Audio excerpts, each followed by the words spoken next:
오늘 말씀 보시겠습니다. 오늘 은혜 받으실 기록된 하나님의 말씀은 미가서 4장 1절에서 5절까지 봅니다. 구약성서 1293페이지에 있습니다.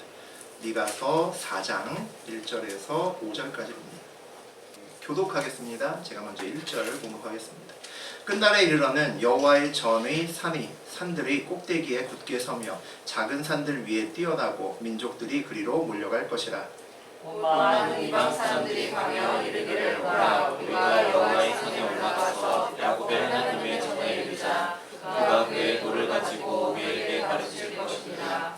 우리가 그의 길로 행하리라 하니 이는 율법이 시온에서부터 나올 것이요 여호와의 말씀이 예루살렘에서부터 나올 것입니다. 그가 많은 민족들 사이에 이를 심판하시며 먼 곳 강한 이방 사람을 판결하시리니 무리가 그 칼을 쳐서 보습을 만들고 창을 쳐서 낫을 만들 것이며 이 나라와 저 나라가 다시는 칼을 들고 서로 치지 아니하며 다시는 전쟁을 연습하지 아니하고 각 사람이 자기 포도나무 아래와 자기 무화과 나무 아래에 앉을 것이라.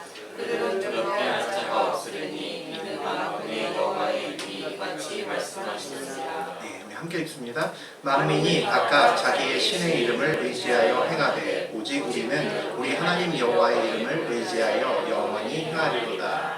하나님 말씀입니다. 아멘.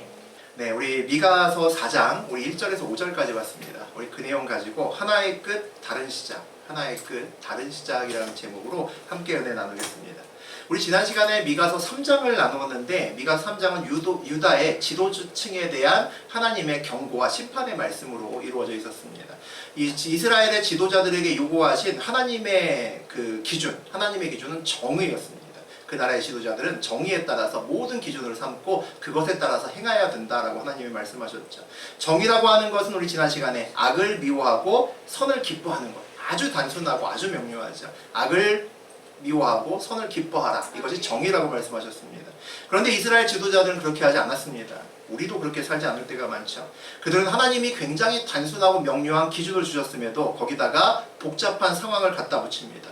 거기다 이익도 갖다 붙이고 사람의 관계도 갖다 붙입니다. 그래서 다른 결정을 하죠. 하나님의 말씀을 이익에 따라서 변하는 기준으로 삼습니다. 하나님 말씀은 변하지 않는데 거기다 이익을 붙여놓고 상황을 붙여놓고 바꾼다는 거죠. 재물에 따라서 하나님의 말씀을 재단해서 앞뒤 자르고 중간만 전하고 또 앞대가리만 전하고 다른 말씀을 전합니다. 그 결과 정의는 땅에 떨어지고 우상들이 판을 치는 세상이 되었죠. 그들의 지도층이 어떻게 살았나를 보게 되면 우리 지난 시간에 미가서 2장 11절 같이 봤습니다. 우리 다시 한번 읽어보죠. 그들의 우두머리들은 뇌물을 위하여 재판하며 그들의 제사장은 삭을 위하여 교훈하며 그들의 선지자는 돈을 위하여 점을 치면서도 여호와를 의지하여 이르기를 여호와께서 우리 중에 계시지 아니하냐 재앙이 우리에게 임하지 아니하리라 하는도다. 이게 아주 단적으로 그 시대의 상황을 설명한 구절입니다. 우두머리들이 뇌물을 따라서 재판을 한다라고 되어 있습니다. 제사장들은 돈을 따라서 교훈을 하고 선지자들은 돈에 따라서 점을 친다라고 되어 있습니다. 말씀으로 바르게 서야 되는 정치적인 지도자들, 또 영적인 지도자들이 사리사욕을 채우는 장사꾼들 되었다는 겁니다. 복채를 받고 점을 치는 점쟁이로 살아간다는 거죠. 그들을 움직이는 것이 말씀으로 포장되어 있는데 실제로 그 속을 들여다보면 말씀이 아니라 뇌물, 삭, 돈이라는 거죠. 물질을 다 따라간다는 겁니다. 그러면서도 뭐라고 합니까? 하나님께서 우리와 함께 하시니까 우리는 재앙도 없고 늘 평안하고 우리의 미래는 밝을 거야. 이렇게 얘기를 한다는 겁니다. 어디서 이런 귀신 같은 믿음이 있을까? 그들은 여전히 교회를 다니고 하나님을 믿는다고 예배 때마다 사도신경으로 신앙 고백하기 때문입니다. 그래서 괜찮다고 생각하는 거죠. 하지만 하나님은 우리를 판단하실 때 우리 입술의 말로 판단하시는 것이 아니라 그 말대로 네가 사는지 삶을 보고 우리를 판단하십니다.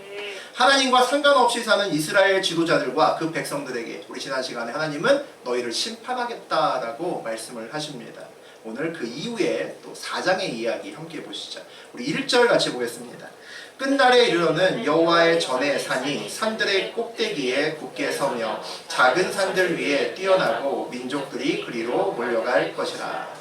끝날이라고 되어 있습니다. 우리 지난 시간도 끝날에 대한 이야기였습니다. 악하고 정의를 버린 사람들을 위해서 하나님이 끝날에 재앙의 때를 만들어 놓으신다고 했습니다. 재앙의 때를 계획하고 너희에게 내가 심판을 주겠다. 그리고 굉장히 힘든 이야기들로 가득 차는데 오늘은 똑같이 끝날이라고 나옵니다. 근데 좀 다른 분위기의 말들이 시작이 되죠. 세상에서는 마지막 끝날이라고 하면 사람들이 믿지 않는 사람이 어떻게 받아들이고 그것을 어떻게 생각하는지 모르겠습니다. 끝날 마지막 날이라고 하면 여기 계신 분들은 또 그날의 의미를 어떻게 생각하는지 모르겠습니다. 모든 것이 사라지는 날일 수도 있고 재앙이 가득한 날일 수도 있고 또 심판의 날일 수도 있죠. 우리 지난 시간에 마지막에 그런 이야기를 했습니다. 지난 시간에 마지막에 끝날 재앙의 날을 어떻게 이야기를 했냐면 미가서 2장 12절입니다. 우리 함께 읽어보죠. 이러므로 너희로 말미암아 시온은 갈아엎은 밭이 되고 예루살렘은 무더기가 되고 성전에 사는 수풀의 높은 곳이 되리라. 살짝 다시 한번 읽어봐도 참 끔찍한 말입니다. 이스라엘 특히 지도자들의 불순종과 우상의 때를 섬기는 그들에게 하나님께서 재앙의 때를 그 끝날에 두셨다라고 말씀하셨습니다. 예루살렘의 거룩한 곳, 그 시온, 그 둥근 언덕, 거룩한 하나님의 임재의 땅 시온이 완전히 밭을 갈아엎듯이 갈아엎어진다라고 되어 있습니다. 예루살렘 성은 무너져서 이제 돌무더기만 남을 거다라고 되어 있고 성전이 있던 곳은 폐허가 돼서 갈대밭이나 수풀로 이렇게 덮일 거다라고 이야기를 합니다. 이것이 보통 사람들이 생각하는 보통 끝날입니다. 마지막 날이죠. 다 끝나고 아무것도 남지 않아. 이것이 보통 끝날이죠. 그래서 세상 사람들에게, 믿지 않는 사람들에게 마지막 때를 준비하라고 하면 시큰둥합니다. 별로 반응하지 않습니다.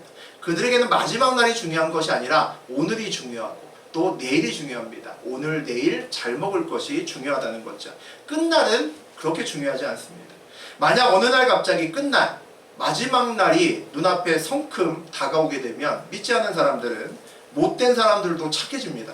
다 용서하려고 하는 거죠. 왜냐하면 얼마 있으면 어차피 죽을 텐데 모든 게 다 끝인데 이제 와서 돈 한 푼 더 벌려고 애쓸 필요도 없고 기름값 아끼려고 그 돈 아껴서 다른 걸 저축할 필요도 없기 때문입니다. 괜히 남에게 해코지해서 그 사람의 것을 뺏을 필요도 없기 때문이죠. 살 날이 얼마 남지 않았기 때문입니다. 다 의미 없는 거죠. 그런 것이 세상이 끝난다라는 날입니다. 근데 만약에 저하고 여러분에게 갑자기 끝날이 온다고 하게 되면 몇 달 후에 우리의 또 1년 후에 우리의 생명이 없다라고 생각을 하면 저는 도리어 불안할 것 같습니다. 더 열심과 욕심을 낼 것 같습니다. 내가 그동안 주의 뜻대로 산다고 열심히 살았는데 별로 한 게 없네. 얼마 남지 않았으니까 그동안에 뭘 해야 될까? 뭘 해야 하나님을 내가 조금 더 지금보다 좀 떳떳이 만날 수 있을까 고민할 것 같습니다.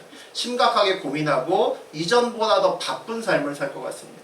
주님 만나기 전에 꼭 해야 될 것들은 목록을 적어놓고 버킷리스트를 만들어 놓고 하나님 보기 전에 꼭 해야 될 일은 하고 가야 되거든요.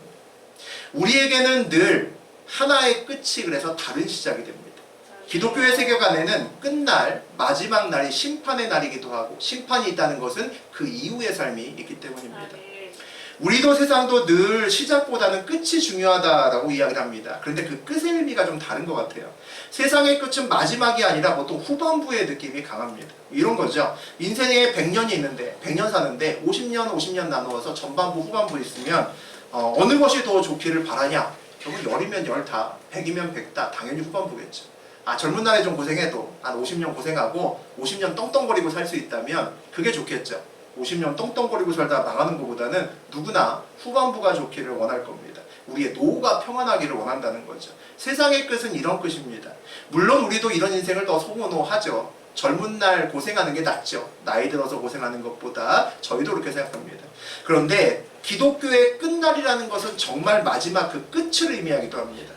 진정한 신앙인은 정말 그 마지막 그 끝이 좋아야 된다는 거죠. 인생은 마라톤이라고 하는데 우리 기독교에서 마라톤은 진짜 마라톤입니다. 인생의 마지막 숨을 거둘 때 결승선을 통과하게 되는데 그 다음에 결승선 통과할 때 무엇이 기다리고 있느냐가 우리 인생에서 가장 중요한 겁니다. 그것을 붙들고 살아가는 것이 기독교인이라는 거죠. 신앙에서 이단도 있고 사이비도 있습니다. 이단과 사이비는 비슷한데 끝이 다른 겁니다. 마지막에 결승선 통과했는데 예수님이 없는 거죠. 황당한 것이 이단과 사입입니다. 시작도 비슷하고 성경도 같은 것을 쓰는데 해석이 조금 다릅니다. 성경 외에 다른 것을 은근히 갖다 붙여서 다른 좋은 책도 있다라고 얘기를 합니다. 다른 이야기라는 거죠. 그 끝에 구원이 없는 것이 이단입니다. 처음이 좋아도 중간이 좋아도 후반부가 좋아도 마지막 제일 끝이 좋지 않으면 아무 소용없다라고 우리는 생각합니다. 그리고 우리가 또 끝에 집중하는 이유는 그 끝이 그냥 끝이 아니라 새로운 시작의 또 시작점이 되기 때문입니다. 지난 시간에 2장의 끝남은 모든 것이 소멸되고 그동안 내가 보았던 모든 것이 기초까지 사라지고 돌무더기만 남아있는 그런 상황이었다면, 오늘 3장의 끝날은 이전 날의 끝날입니다. 새로운 날의 시작이라고 이야기를 합니다. 3장의 끝날은 이제 끝나고 시작날이기도 한 새로운 끝날에 대해서 3장은 이야기를 합니다. 끝날에 이르러는 여호와의 전의 산이 산들의 꼭대기에 굳게 서며 작은 산들 위에 뛰어나고 민족들이 그리로 몰려갈 것이다 라고 얘기를 하죠.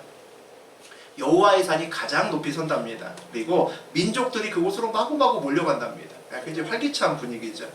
오늘 3장의 끝날은 예수님의 마지막 십자가의 날이 또 생각나기도 합니다. 십자가의 날에 모든 인류의 죄를 뒤집어 쓰시고 예수님께서 십자가에서 생명을 이루셨죠. 다 아시는 얘기입니다. 한때는 많은 사람들에게 메시아였습니다. 와, 다윗의 후손에서 진짜 다윗이 나왔구나 라고 생각을 했습니다. 그런데 그의 끝은 아주 초라했습니다. 강도들이나 또는 살인범들이나 죽게 되는 마지막 그 심판대인 십자가에서 예수의 생명도 거기서 그냥 끝났기 때문입니다. 예수의 끝날은 그의 피로 십자가를 붉게 물든 붉은 십자가로 그의 마지막 인생길을 마침표로 찍었습니다. 세상의 눈으로 볼 때는 그렇게 그냥 끝나는 인생길이었는데, 이 끝날을, 이 마지막 날을 영적인 눈으로 보게 되면 새로운 시작이 일어나는 끝날이었다는 거죠. 예수의 죽음은 예수의 부활의 시작점이 되었습니다. 그래서 그것은 예수의 죽음은 마침표가 아니라 그 뒤에 쉼표가 찍어질 수 있었다는 거죠. 붉은 피의 십자가 뒤편에는 부활의 빛이 있음을, 예수의 죽음이 있었기 때문에 부활의 빛이 가능했습니다. 예수의 십자가의 끝날은 죄와 죽음의 역사의 끝날이었고, 또 그 끝날은 은혜의 역사의 시작날이었습니다. 그래서 굉장히 두 가지 의미를 갖고 있는 그 마지막 끝날이었다는 거죠. 오늘 다시 보니까 끝날에 이르러는 여호와의 전의 산이 산들의 꼭대기에 굳게 서며 작은 산들 위에 뛰어나고 라고 되어 있습니다.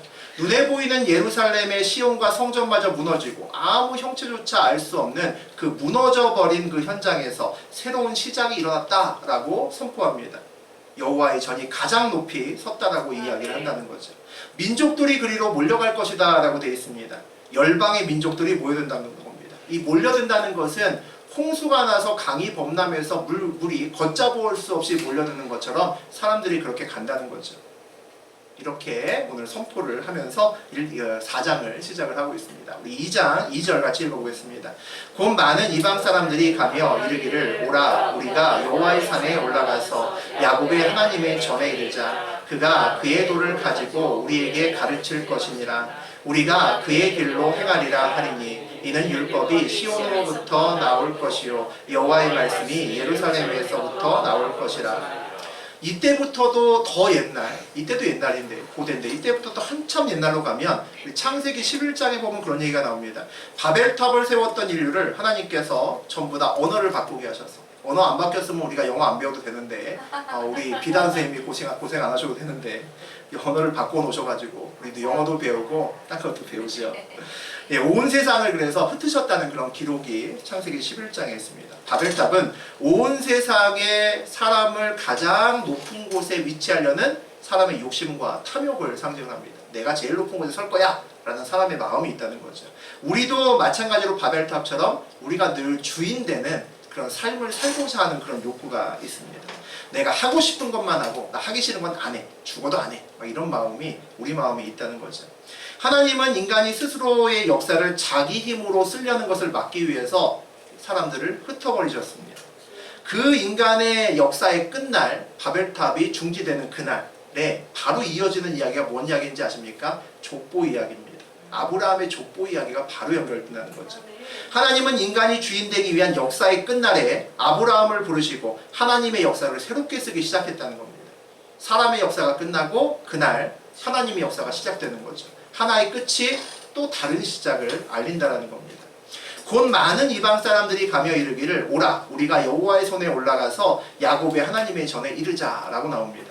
이방인들이, 하나님을 믿지 않은 이방인들이 여호와의 산에 올라가서 야곱의 하나님의 전에 가서 하나님 뵙기를 원합니다 이렇게 기도하고 예배드린다는 겁니다.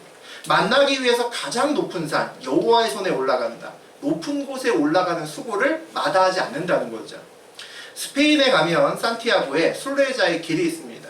저는 가보지는 않았지만 굉장히 아름다운 곳이고 예수님의 12제자 중에 하나인 야곱의 무덤이 있는 곳이랍니다. 그래서 무덤이 있는 그곳으로 향하는 그 길을 산티아고의 순례자의 길이라고 부른답니다.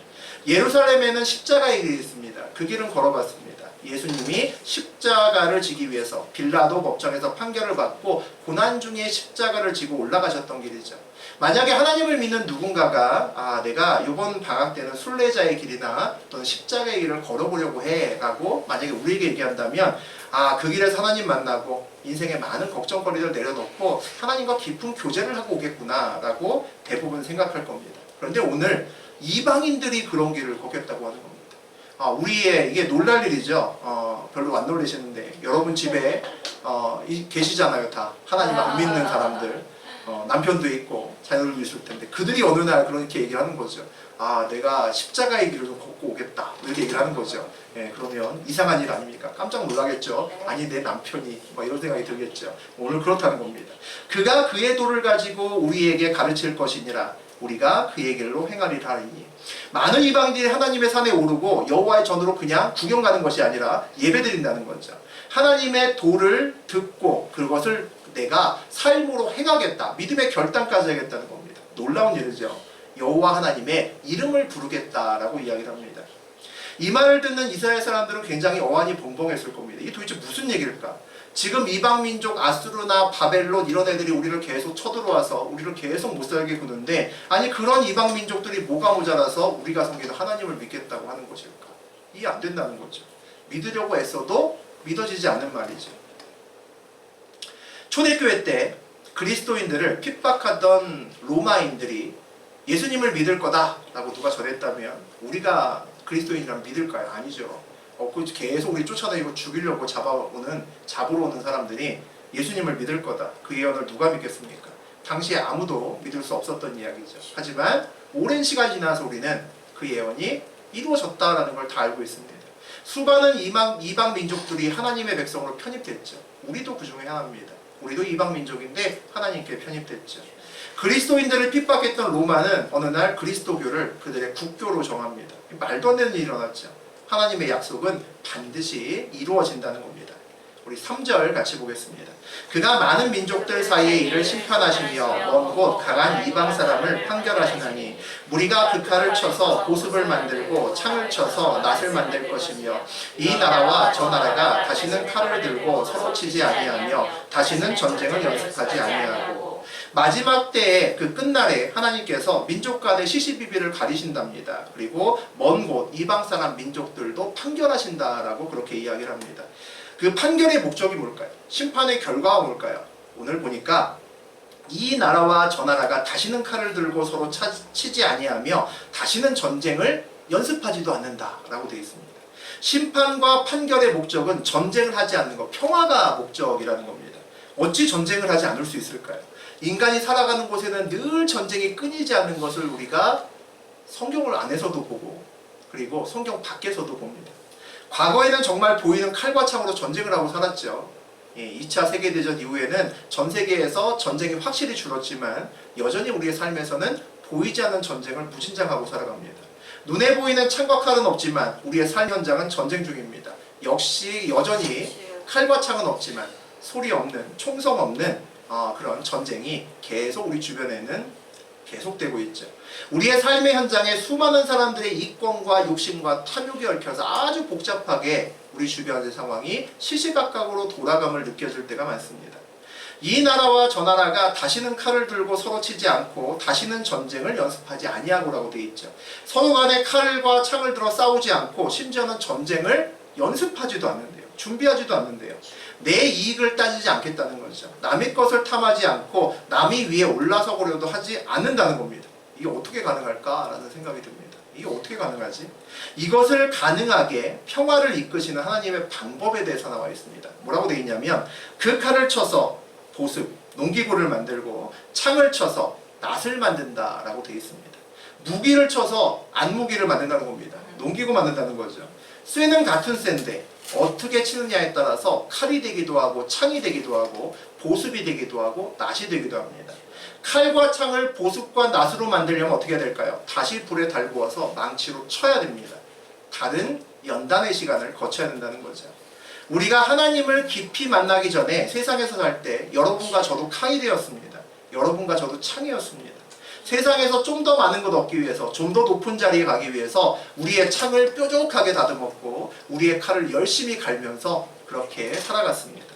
창과 칼이 만약에 하나님께 온다면 하나님이 야, 네 소원 뭐냐? 그러시면 뭐라 그럴까요? 우리 그 유명했던 솔로몬처럼 지혜를 주십시오 이런 말 했을까요? 더 강하게, 더 날카롭게 돼서 세상에서 전쟁에서 승리하게 해주세요. 이렇게 얘기했죠. 무기니까. 칼과 창은 목적이 뭡니까? 전쟁의 목적입니다. 보습과 나세의 목적은 뭐죠? 농사 잘 짓는 것이 목적입니다. 생명을 정작하고 만드는 일이 목적이라는 거죠. 그 칼과 창을 뜨거운 불에 넣고 두드리는 시간은 목적이 바뀌는 시간입니다. 그 목적이 바뀌는 시간이 연단의 시간이라는 거죠. 우리에게도 살다가 그런 시간이 오면, 하나님의 망치로 나를 두들기는 시간이 오면 우리의 목적이 바뀌어야 되는구나 라고 생각하시면 됩니다. 창과 칼의 삶에서 보습과 낮의 삶으로 우리가 바뀌어야 되는 시간이 필요하기 때문입니다. 성공을 추구하는 삶에서 생명을 추구하는 삶으로 바뀌어야 되기 때문이죠. 그래서 연단의 시간은 늘 힘듭니다. 우리가 늘 연단의 시간을 만나면 아이고 오늘 또 개고생하겠구나, 고생이 열렸구나 라는 생각이 든다는 거죠. 목적이 바뀐다는 것은 내 목적이 아니라 하나님의 목적, 남의 목적으로 살아야 되는 겁니다. 쉽지 않은 일이죠. 우리에게도 칼과 창으로 살다가 보습과 낫으로 바뀌는 인생의 전환점이 필요합니다. 그것을 위해서 연단의 시간을 또 거치셔야 됩니다. 그때가 우리에게는 하나의 끝날이고 다른 시작이 있는 새 날입니다. 같은 날이 시작된다는 거죠. 여기 앉아 계신 여러분들은 저를 포함해서 칼과 창으로 사시는지 아니면 보습과 낫으로 살아가는지 모르겠습니다. 어떻게 할 수 있을까요? 이따 예배 끝나고 여러분의 기도를 보시면 합니다. 여러분의 기도를 스스로 들어보시면 합니다. 내가 창과 칼의 기도 제목을 하나님께 드리고 있는지, 보습과 낫의 기도 제목을 하나님께 더 많이 드리고 있는지를 보면 내가 어느 단계인지 알 수 있습니다. 우리 4절 같이 보겠습니다. 각 사람이 자기 포도나무 아래와 자기 무화과 나무 아래에 앉을 것이라. 그들을 두렵게 할 자가 없으리니 이는 만군의 여호와의 입이 이같이 말씀하셨습니다. 자신의 포도나무, 무화과나무 밑에서 앉았답니다. 이 포도나무와 무화과나무는 풍요를 상징합니다. 아주 잘 사는 걸, 부함을 얘기하는 거죠. 사람마다 자기의 포도나무와 자기의 무화과나무에 앉아있다. 우리 머릿속에는 아주 평화로운 한 편의 그림이 아마 머릿속에 그려질 겁니다. 내 포도나무, 근사한 포도나무 아래서 앉아서 유유자적하면서 한가롭게 지내는 우리의 모습을 볼 수 있는 거죠. 야, 생각만 해도 풍요롭고 평화롭다라는 생각이 누구나 들 수 있죠. 하나님은 오늘 우리에게 평화를 이야기하십니다. 평화와 평안으로 번역되는 히브리어 말이 있습니다. 여러분 다 아시는 말입니다. 샬롬이라는 말이 있습니다. 샬롬이라고 부르기도 하죠. 그래서 우리 교회에서 샬롬하고 인사합니다. 평화롭게 또 평화로운 하루 되세요 이런 말이죠. 평안입니다 라는 이야기입니다. 하나님께서 약속하시는 샬롬이 뭘까요? 물질적인 번영을 누리는 것도 일종의 샬롬입니다. 평안이죠. 또 신체가 건강한 것도 샬롬입니다. 또 위협이 없고 두려움이 없고 평탄한 것도 샬롬이죠. 또 장수하는 것도 또 샬롬입니다. 우리는 이런 것을 누릴 때 형통하다라고 이야기도 하고 또 샬롬하다라고 이야기도 합니다. 다른 샬롬을 하나 보죠. 사사기 6장의 23절, 24절 보겠습니다. 여호와께서 그에게 이르시되 너는 안심하라, 두려워하지 말라, 죽지 아니하리라 하시니라. 기드온이 여호와를 위하여 거기서 제단을 쌓고 그것을 여호와 샬롬이라 하였더라. 아주 유명한 기드온이죠. 미디안이 두려워서 몰래 짱 박혀서 포도주 틀에서 밀을 타작을 했습니다. 그 좁은 갇힌 곳에서 밀을 타작을 했으니 얼마나 먼지가 날렸겠습니까? 콜록콜록 재채기하고 그 억주로 그곳에서 억주로 밀을 타작을 하고 있던 기드온에게 하나님이 오시죠. 큰 용사여 라고 부르셨습니다. 내가 미디안의 손에서 이스라엘을 좀 구원했으면 좋겠다. 이런 아주 끔찍한 이야기를 기드온에게 하시죠. 기드온은 그날 엄청나지만 어이없는, 이해 안 되는 그런 사명을 받습니다. 아 진짜요? 정말이요? 몇 번을 물었습니다. 몇 번을 물었는데 하나님이 계속해서 맞다 그러시는 겁니다. 환장할 일이죠. 그렇게 묻다가 갑자기 생각이 떠오릅니다. 내가 하나님을 만났구나. 하나님 만나면 죽는다 그러던데.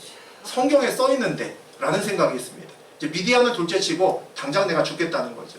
이 죽음의 공포에 눌려 있을 때 하나님이 오늘 이와 같이 말씀하십니다. 안심하라, 평안하라 라고 얘기하십니다. 살롬 살롬 하고 이야기를 하신다는 거죠. 당시 하나님과의 만남은 죽음이었습니다. 그러고도 겁쟁이 기도원이 이 시골 살아나도 앞으로 어차피 미디안 때문에 죽게 생겼다는 거죠. 그 상황 속에서 미디안과 싸워야 되는 그 상황 속에서 기도원이 했던 일은 제단을 쌓고 하나님은 살롬입니다 라고 선포하는 일을 했습니다. 상황은 아무것도 안 변했습니다. 여전히 기도원은 겁쟁이고 미디안은 여전히 강한데 기도원은 평화를 기원하는 살롬의 제단을 쌓습니다. 이제 하나님과 기도원 사이에 새로운 관계가 만들어졌다는 거죠. 그 관계가 뭡니까? 하나님이 말씀하신 관계죠. 죽지 아니하리라. 두려움이 사라지고 그리고 평안이 있는 그런 관계로 맺어졌다는 겁니다. 어떻게 이게 가능할까요? 기도원 제단의 여호와 살롬이라는 의미는 뭘까요? 이제 기도원의 살롬의 근거가, 평안의 근거가 밀타작에 있는 것이 아니라 미디안이 있고 없고에 있는 것이 아니라 하나님께 있다는 거죠. 이게 하나님은 살롬입니다 라는 고백입니다. 기도원의 이 고백이 그의 삶에서 정말 이루어졌을 때 그가 300명을 가지고 13만 5천 명과 싸워서 이기는 일이 벌어집니다. 왜? 그의 불안이 사라지고 그의 살롬이 하나님께 있었기 때문입니다. 여호와 살롬이 있었기 때문에 하나님은 나의 평안이 근거다라고 그의 믿음의 뿌리가 하나님께 있었을 때 그는 살롬이라고 그의 삶에서 진짜 그 살롬을 만들어낼 수 있었습니다. 여기서 우리는 하나님의 평안과 평안은 살롬은 아주 능동적이구나 라는 것을 알아야 됩니다. 우리에게 흔히 불안 요소가 있으면 우리는 평안하다가 잘 먹다가도 밥이 체합니다. 불안해지기 때문이죠. 병이 오면 평화가 깨집니다. 전쟁이 있으면 평화가 깨진다라고 생각하죠. 그런데 하나님은 그렇게 얘기하지 않습니다. 상황이 바뀌지 않아도 내가 너와 함께 있으면 너는 평안하다라고 얘기를 합니다. 하나님은 살롬이기 때문이죠. 불안 요소가 있으나 병이 오나 전쟁이 있으나 살롬하다는 겁니다. 내가 너와 함께 있기 때문이죠. 그래서 하나님의 살롬은 능동적이고 전투적입니다. 오늘 평화롭고 풍요로운 삶을 즐길 수 있는 이유, 유다 백성이 즐길 수 있는 이유는 4절에서 그들을 두렵게 할 자가 없으리니 라고 되어 있습니다. 전쟁과 다툼에 대한 두려움이 사라졌기 때문에 살롬하다는 겁니다. 인생에서 가장 편안한 때가 있다면 여러분이 각각 지금 나이에 상관없이 내가 여태까지 살아온 시간들을 살펴봤을 때 내가 돈이 많은 때도 아니고 높은 자리에 있었던 때도 아닙니다. 무화과 포도나무 때문에 내가 살롬하지 않는다는 거죠. 걱정, 근심과 두려움이 없을 때가 우리가 가장 살롬할 때입니다. 이는 만군의 여호와의 입이 이같이 말씀하셨음이라고 되어 있습니다. 그 평안함에 있는 이유는 상황이 아니라 하나님이 말씀으로 약속하셨기 때문이라는 거죠.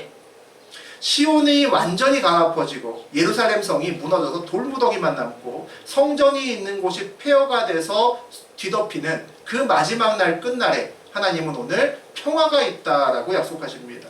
그 끝이, 그 하나의 끝이 새로운 것의 시작이 되기 때문입니다. 그 끝날에 새로운 날의 시작을 약속하시는 하나님을 저하고 여러분이 보실 수 있습니다. 우리 5절 같이 보겠습니다. 만민이 각각 자기의 신의 이름을 의지하여 행하되 오직 우리는 우리 하나님 여호와의 이름을 의지하여 영원히 행하리로다. 우리는 살면서 세상에서 이제 문제를 만납니다. 힘든 일도 만나고 어려운 일도 만나죠. 그 문제를 만나면 우리 하나님 믿는 사람들은 그 문제를 놓고 기도합니다. 때로는 좀 힘든 일이나 큰 일을 만나면 금식 기도도 하죠. 우리가 기도하고 또 금식 기도하고 이러는 이유는 응답받기 위해서입니다. 응답을 받기 위해서라는 말은 이 문제를, 내 앞에 있는 이 어려움을 나의 방법이 아니라 하나님의 방법으로 풀기를 원한다는 거죠. 그렇기 때문에 우리는 문제 앞에서 하나님을 돌아보고 하나님 앞에서 기도하고 하나님의 응답을 받으려고 애를 씁니다. 그렇게 기도해서, 그렇게 금식하고 기도해서 응답을 받습니다. 하나님 말씀이 왔습니다. 그럼 그 다음에 필요한 게 뭘까요? 믿음의 결단, 그리고 삶을 통해서 살아내는 거죠. 그게 그 다음 우리가 해야 될 일입니다. 오늘 5절이 그런 의미를 갖습니다. 오직 우리는 우리 하나님 여호와의 이름을 의지하여 영원히 행하리로다 라고 되어 있습니다. 나는 누가 뭐래도 내 하나님 여호와의 이름을 의지해서 끝까지 따를 거야. 이렇게 믿음으로 결단해야 된다라고 오늘 말씀하시는 겁니다. 왜 이렇게 강한 믿음의 결단이 필요할까? 오직 우리 하나님을 의지하고 내가 끝까지 영원히 행할 거야. 이렇게 과도할 만큼 우리가 믿음으로 결단을 해야 될 이유가 뭘까?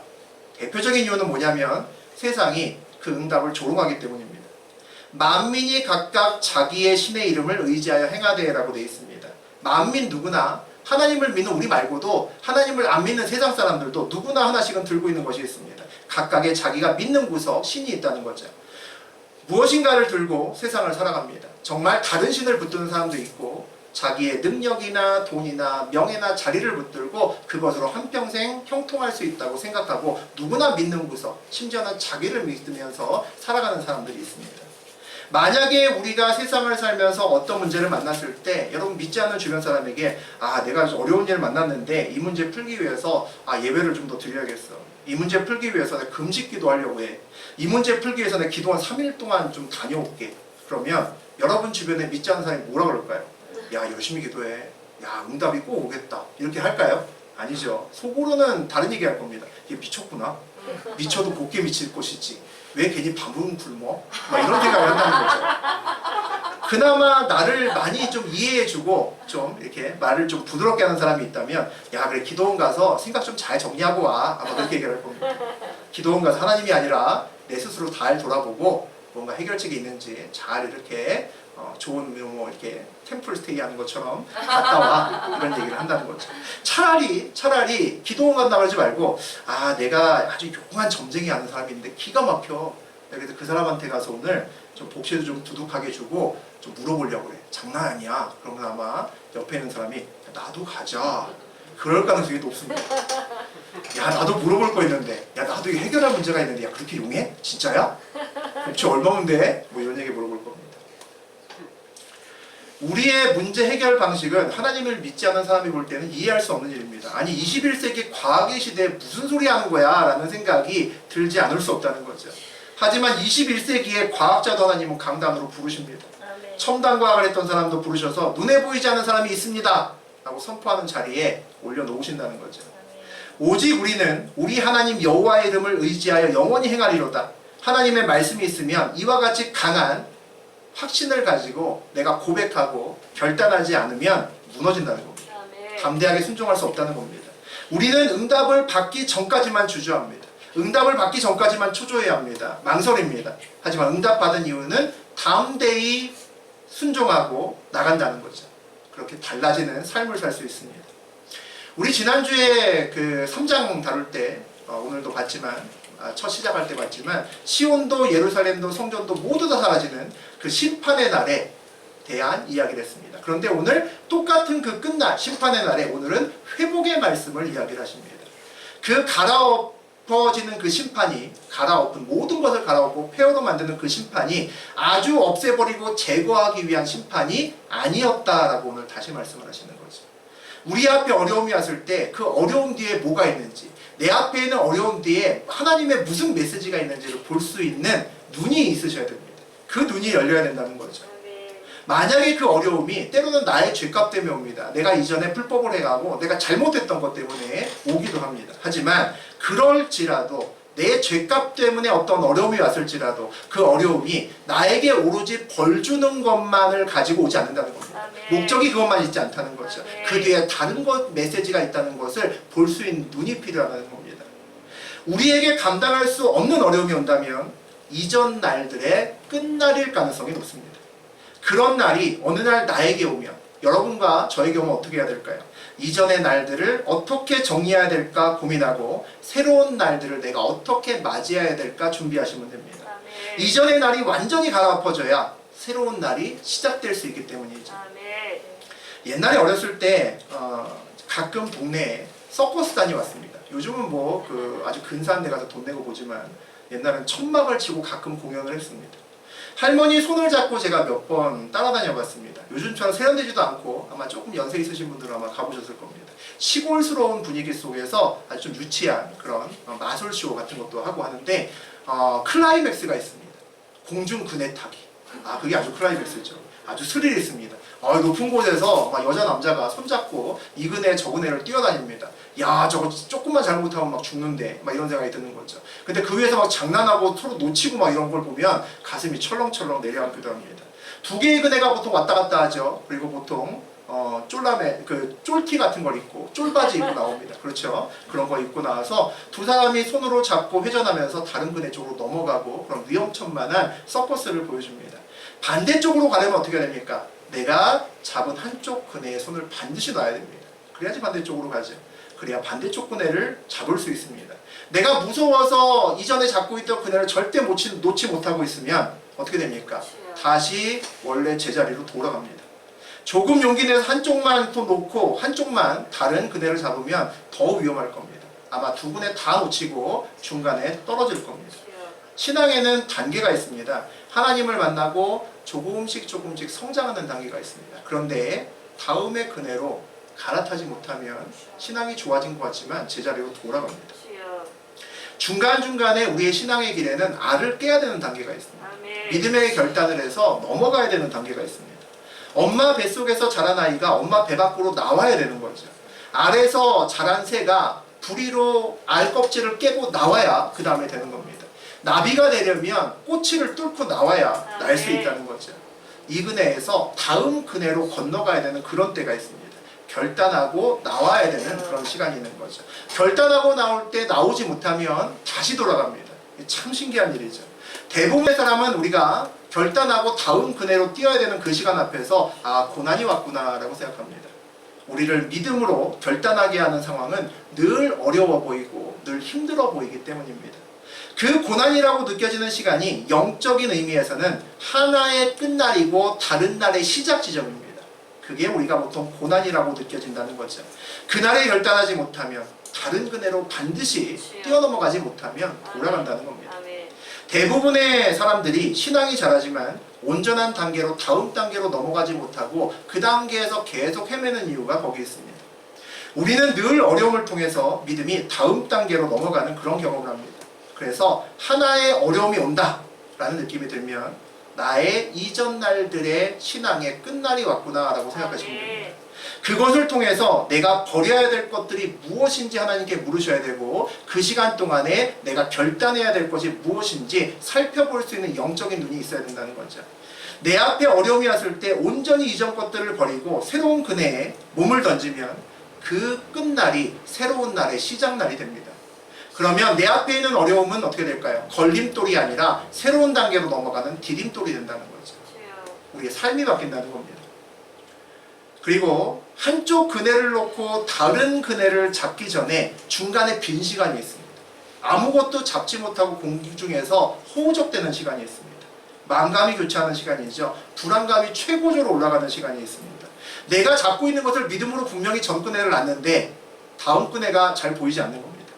아직 새로운 것을 온전히 붙들지 못하는 그 시간이 있습니다. 그런데 보통 그 시간에 저하고 여러분은 하나님을 봅니다. 믿음으로 결단했지만 최고로 불안한 그 시간에 우리는 하나님을 보고 하나님의 음성을 듣기 시작합니다. 내가 믿는 것을 온전히 내려놓는 만큼 하나님을 본다는 거죠. 아마 어려운 일들을 믿음의 결단을 통해서 넘어보신 경험이 있으신 분들은 제가 지금 하는 말이 무슨 말인지 알 겁니다. 그런데 참 은혜로운 것은 내가 믿음으로 전 그네를 놨고 다음 그네를 기다리잖아요. 그 허우적대는 그 시간이 굉장히 짧다는 겁니다. 그 시간이 있을 땐 되게 길어 보이는데 지나놓고 보면 아주 짧은 시간입니다. 잠시만 기다리면, 잠시만 내가 허우적대고 조금만 기다리면 내가 잡을 그네가 옵니다. 믿음으로 결단하고 잠시만 기다리면 다음 그네의 손잡이가 보인다는 거죠. 그래서 한 번 그네를 손을 띄워본 사람은 두 번째는 편하게 놓습니다. 다 그네가 올 것을 반드시 내가 알고 경험으로 확신했기 때문이죠. 두렵지 않습니다. 인생을 살면서 믿음이 성장하는 데 있어서 참 신기한 일이 있습니다. 큰 재정적인 손실을 경험하고 그때 믿음으로 결단하면 내 남은 재산을 다 드릴 수 있는 믿음이 내 믿음이 됩니다. 놀랍죠? 큰 병을 경험하고 그때 믿음으로 결단하면 내 남은 생명을 다 드릴 수 있는 그 믿음이, 그 큰 믿음이 내 믿음이 됩니다. 무엇인가 큰 손실이 있다면, 육체적으로 물질적으로 손실이 있다면 그때가 내 남은 것을 주께 드릴 기회입니다. 그것과 바꿀 수 있는 큰 믿음을 얻을 수 있는, 받을 수 있는 기회라는 거죠. 믿음으로 결단하면 참 이상하게 그 남은 것들을 통해, 주님께 드려진 그 남은 것들을 통해 하나님과 연결됩니다. 참 희한하죠. 그리고 그때가 그렇게 믿음으로 결단한 그때로부터 회복이 시작됩니다. 하나의 끝이 끝나고 다른 시작이 되었기 때문입니다. 우리에게 있어서 하나의 끝은 늘 새로운 시작입니다. 우리에게는 어떤 날의 끝이 반드시 오고 그 끝을 믿음으로 결단하면 새로운 시작이 옵니다. 내가 붙들고 있던 무엇인가를 놓고 예수님을 붙든다는 것은 내 이전의 삶의 끝을 내가 믿음으로 결단하는 겁니다. 그래서 어려움과 고난은 우리에게 늘 고난으로 끝나지 않고 연단으로 이어집니다. 그 모든 어려움이 우리를 더욱더 단단하게 하기 위한 것이기 때문이죠. 그리스도인은 내 앞에 어떤 어려움이 와도 이겨냅니다. 하나의 끝이 오는 것은 새로운 시작이 있기 때문을 알기 때문입니다. 내가 이전 그네를 놓는 것은 다음 그네가 있기 때문을 알기 때문입니다. 설령 언젠가 죽음이 우리 앞에 누군가에게 오겠지만, 누구나에게 다 오겠지만, 우리는 그 순간에 우리가 하나님 만날 준비로 바빠질 겁니다. 그 끝이 우리에게는 또 다른 시작이기 때문입니다. 여러분의 인생길에 무슨 문제가 있습니까? 그것은 하나의 끝이고 다른 시작입니다. 믿음으로 결단하시고 하나님과 함께 승리하시는 믿음의 길을 온전히 걸으시는 저와 여러분 되기를 주의 이름으로 축원합니다. 아멘.